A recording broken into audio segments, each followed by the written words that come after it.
Dicintai oleh Nabi ini. Dan dikatakan mengundang para malaikat salihin, mengundang arwah salihin.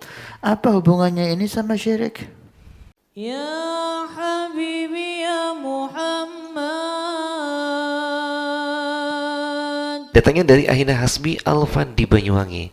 Ustaz mau tanya hukum membakar minyak yang konon katanya itu syirik. Apakah benar katanya Ustaz? Satu, pertama kita harus tahu definisi syirik ini apa sih.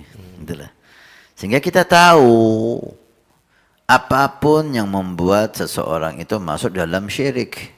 Setelah kita tahu definisinya. Kalau kita nggak tahu definisinya, kita ngawur.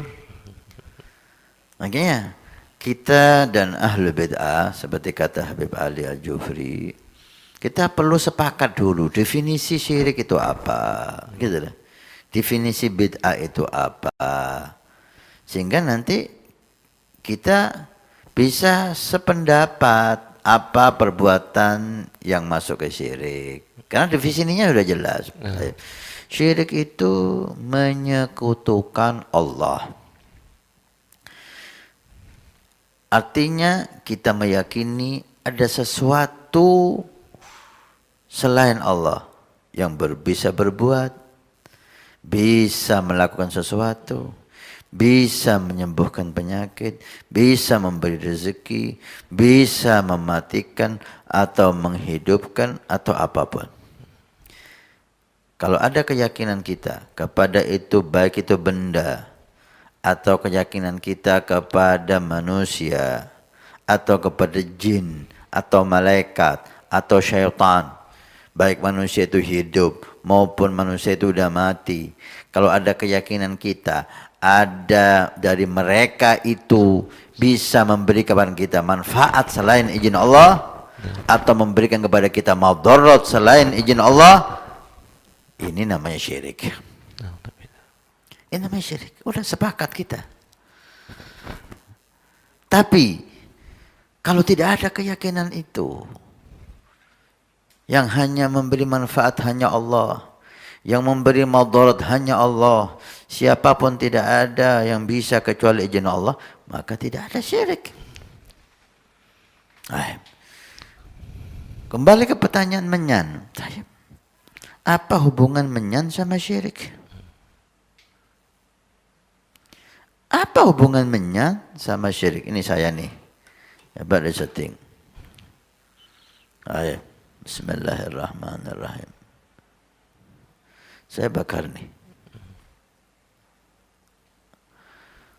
Keluar asap. Masya Allah. Ini bau harum. Seperti minyak wangi. Bau harum dicintai oleh Nabi SAW. Hubbiba ilayya min dunyakum atibun wan nisa. Yang aku cintai dari dunia kamu itu adalah wangi-wangian dan perempuan. Dicintai oleh Nabi ini. Dan dikatakan mengundang para malaikat salihin, mengundang arwah salihin. Apa hubungannya ini sama syirik? Apa keyakinan kita di dupa ini? Enggak ada. Dupa ini membuat bau harum ruangan, sehingga kalau bau harum akal kita semakin cerdas, seperti kata Imam Syafi'i, man tabarihu zaka agluh wa qalla hammuh. Imam Syafi'i mengatakan orang yang baunya harum itu semakin cerdas otaknya dan sedikit kesumpekannya. Bau harum dicintai oleh Nabi Muhammad.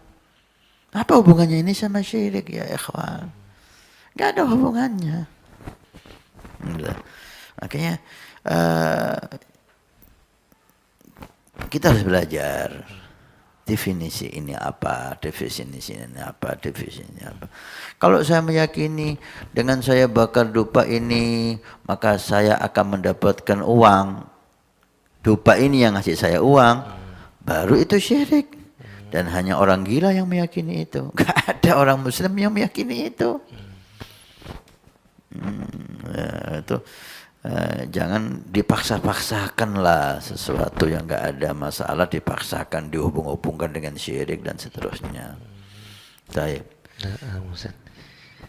Dan juga berkaitan dengan syirik itu, keminyan itu biasanya dibakar di bawah pohon, ada seperti itu orang-orang itu.